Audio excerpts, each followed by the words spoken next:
Okay, let's jump right into this explainer. We're heading out to the breathtaking, yet kind of mysterious mountains of Uttarakhand, India.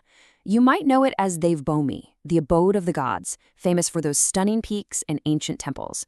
But right beneath that serene surface is a completely different world, one where the supernatural is just an everyday reality. Today, we're going to unpack this incredible mix of local folklore, divine protectors, and a nighttime trance ritual that, believe it or not, actually connects directly to modern neuroscience. Right off the bat, we run into this really chilling paradox. How in the world does a terrifying ghost, one that literally haunts cremation grounds, end up becoming a revered village protector? It sounds completely contradictory, doesn't it? I mean, how can the very thing that embodies our darkest fears be the exact same entity we pray to for safety? To figure that out, we've got to travel deep into the Himalayan forests and valleys, where nature is honestly just as unforgiving as it is gorgeous. Section 1. Spirits of the Himalayas. To really get this, we have to look at the kinds of entities roaming this harsh terrain. The mountains are completely full of localized spirits, and arguably the most feared among them is the Masan. So what is it? Basically, a Masan is an unfulfilled spirit, very often the soul of a child or someone who met a really tragic, untimely end. Because some traditional local customs involved burying rather than cremating children, folklore says these spirits linger. They usually haunt cremation grounds, river confluences, or the really dense parts of the forest, and locals take this seriously. There's a strict warning. If you show fear, wander alone at night, or, get this, even wear bright red clothes, you might act like a magnet. A Masan could attach itself to you, bringing some pretty heavy misfortune and illness. And that brings us to the core mystery. On one hand, you have this absolutely terrifying entity born from tragedy. But on the other hand, communities elevate that exact same spirit to a Masan Devta, a revered family or village deity. It's wild, right? Well, villages like Bonsani have figured out how to pacify them. Instead of just running away, they formally invite the spirit in, offering it simple, everyday foods like jaggery, puris, and khichdi. By doing this, they magically transform their absolute worst nightmare into a protective shield. They literally make an ally out of their biggest fear.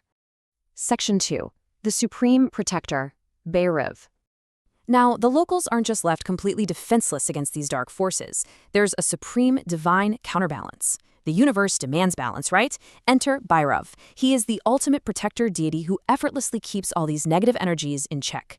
And in local tradition, Bhairav isn't just one single static figure. He has dozens of forms. There's Kali Bhairav, Chanda Bhairav, and even forms that are born right out of the cremation grounds. Since Masans are often the spirits of children, trying to fight them with pure brute force doesn't really work. So the locals invoke Batuk Bhairav, which is the specialized childlike form of the deity. Batuk Bhairav can navigate that specific spiritual realm and shield vulnerable kids from entities like the Masan. In fact, Bhairav is considered so incredibly powerful that he's traditionally positioned as the ultimate guardian at the doors of the supreme goddess's temples. Section 3. Waking the Gods, Jagar. So how do humans actually interact with these powerful deities? They use a nocturnal, shamanic ritual that traces its roots all the way back to the ancient Samveda. This is where mythology turns into an intense, living cultural practice. Documented extensively in academic journals, it's called Jagar, which literally translates to wake. And it's not just about the villagers staying awake all night. The whole point is to actively wake up the dormant gods. To do this, they use very specific, heavy percussion instruments, like the hurka, the dole, and the damal, paired with the sharp, piercing sound of a bronze thali. The music is designed to literally call the gods out of the ethereal plane and right down into the physical world. And the ceremony itself is fascinating. A master singer called the Jagaryaria totally takes charge of the night. Think of the Jagaryaria as a mix between a priest and a storyteller, singing these incredibly long, epic, mythological ballads. But they aren't just putting on a concert to entertain the crowd. They are singing to trigger a specific human medium known as the Dangarya. As the music swells and gets louder, the Dangarya physically channels the invoked deity and enters a deep physical trance. In that altered state, the deity speaks directly through them to dispense justice, reveal hidden family secrets, and even offer remedies for whatever is ailing the community. It's not just chaos, though. The whole night follows highly structured stages. First is the purification phase, where they sprinkle sacred water and light the duni, a sacred fire that anchors the ritual. Next is the Sanjwali, an invocation where all the gods are broadly called upon. But the third stage, the Asen, is where things just go to another level entirely. The drumbeats accelerate to this frenetic, overwhelming pace, pushing the medium fully into divine possession. At this peak, a possessed medium might do things that seem humanly impossible, like safely plunging their bare hands into the blazing fire or handling red-hot pokers without a single burn. Finally, as dawn breaks, we hit the press-dawn phase, where the spirit is respectfully asked to release the medium and head back to the Himalayas.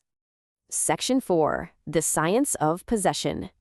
Now, I know this all sounds completely supernatural, but modern psychology and neuroscience actually offer a totally fascinating explanation for what's happening to the human brain during these long rhythmic nights. The secret is entirely in the drums. Those accelerating repetitive beats trigger a neurological process called thalamic gating. Think of your brain's thalamus like a master switchboard. When it gets constantly bombarded by that overwhelming repetitive drumming of the jagar, it essentially blocks out all other external sensory information. It isolates the cerebral cortex. This forces a massive neurological shift, breaking down the normal barrier between the conscious and subconscious mind. That exact shift is what allows the medium, and honestly often the people watching too, to slip into a highly focused, lucid trance state. So far from just being mere superstition, the jagar is actually a highly effective form of communal therapy.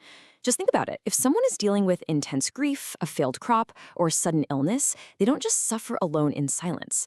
The whole village gathers in a circle around the fire. It creates this incredibly safe, socially sanctioned space to let out deep, overwhelming emotions.